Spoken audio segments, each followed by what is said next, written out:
Welcome to a new video from Argentina. This time we will introduce you to a very special motorcycle tour in the province of La Rioja. Specifically, we will be heading to the spectacular crater lake Corona del Inca. So what makes it special? Well, the crater rim of Corona del Inca is located at almost 5,500 meters, which is around 18,000 feet, and it's far away from any civilization. We have been there twice already and would like to share some things to keep in mind with you. The easiest route would be to take Ruta 76 towards Paso Pircas Negras. However, the border to Chile was closed during the COVID-19 pandemic in 2020 and has not been reopened since. Consequently, there's hardly any traffic in this area anymore. Another weird thing is that locals here insist on the mandatory guide.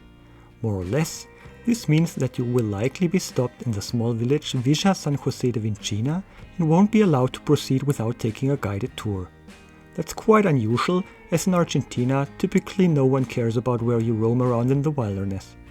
Supposedly, some inexperienced tourists have died in this region, which is likely the reason for these regulations. This area is extremely remote, so one can understand this decision. Nevertheless, it's still an official road and going on your own is not illegal. But, and this is an explicit warning, it is very remote, so there's no food, no water, no petrol or phone reception for hundreds of kilometers. There are sub-zero temperatures during the night and there's always a stormy wind with hardly any wind protection. So if you don't have the experience and equipment for it, you should consider taking a guided tour and not risk your life. To keep away from any hassle, we're taking an alternative route starting in the little village of Guandacol instead. We left the main road at a little town called Guandacol into a very tiny road, at least on the map. It's almost not visible on the map. But actually the road is, you can see it behind us, it's actually quite good. Because there is a mine up there and a lot of mining cars are going on this road. For any reason there is a sign at the beginning of the road that it's forbidden to ride there. The sign is new. Well, it says forbidden only for trucks, not forbidden anymore. This sign was not here when we were here last time. But like it is in Argentina, nobody really cares. So people are still friendly, greeting, honking. Thumbs-upping. There will be a police checkpost a little bit more upwards. So we hope that these guys are as friendly as the rest of these people are.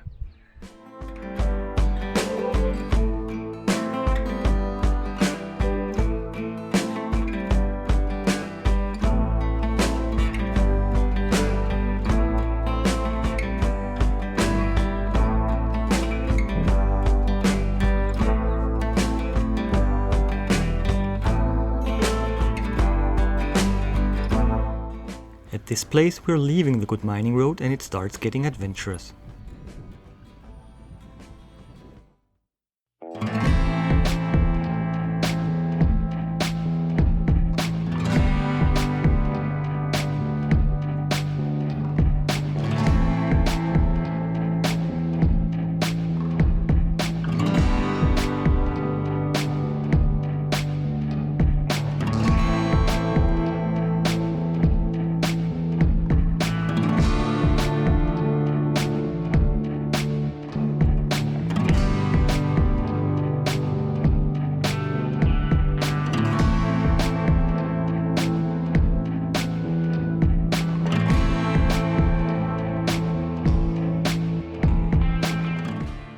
At 4,300 meters altitude, right next to the fantastic Laguna Brava, there's a small refuge where we spent the night. However, since some idiots seem to use the small shelter as a toilet, it is more pleasant to set up a tent. A small stone wall is just sufficient to provide protection from the strong evening winds, and once the sun has set, it becomes noticeably cold here.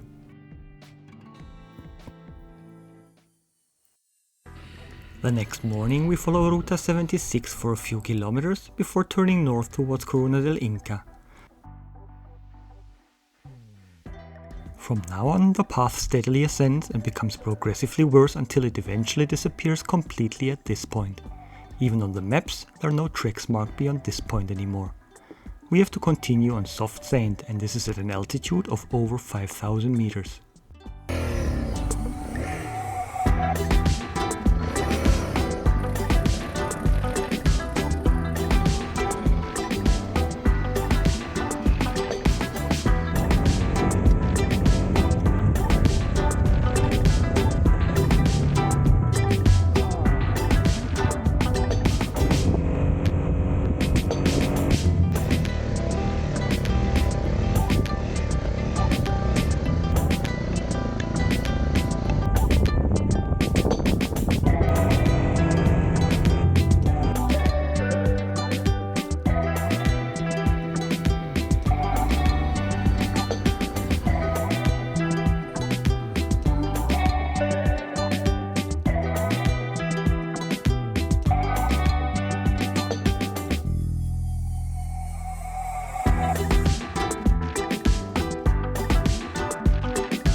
Another 30 kilometers later, we reach the crater rim.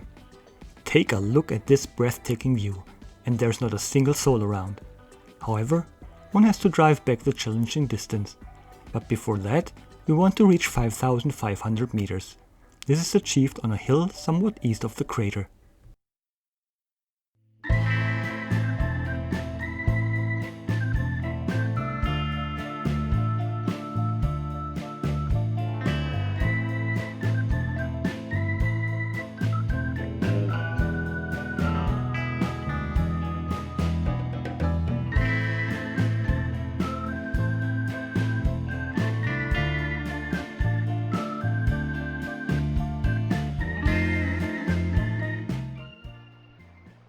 That's the steepest section on the way to Corona del Inca.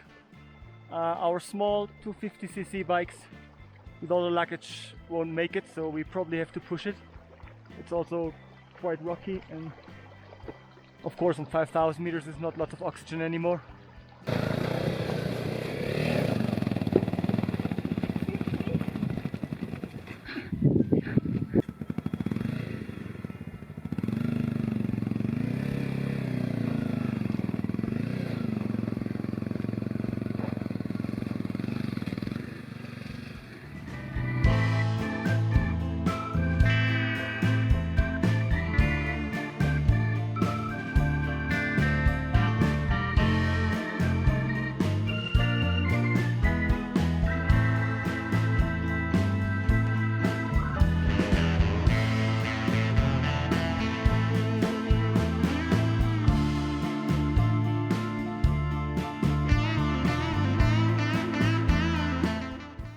Although Ruta 76 is the main road from the mountains, it is still super spectacular and you will hardly encounter people. Civilization begins again in Villa San Jose de Vincina, and here is also the first gas station on the entire route so far. This journey ends in Villa Unión. There are a few places to shop for cold beer, and you can conveniently set up your tent next to the YPF gas station to plan your next off-road adventure.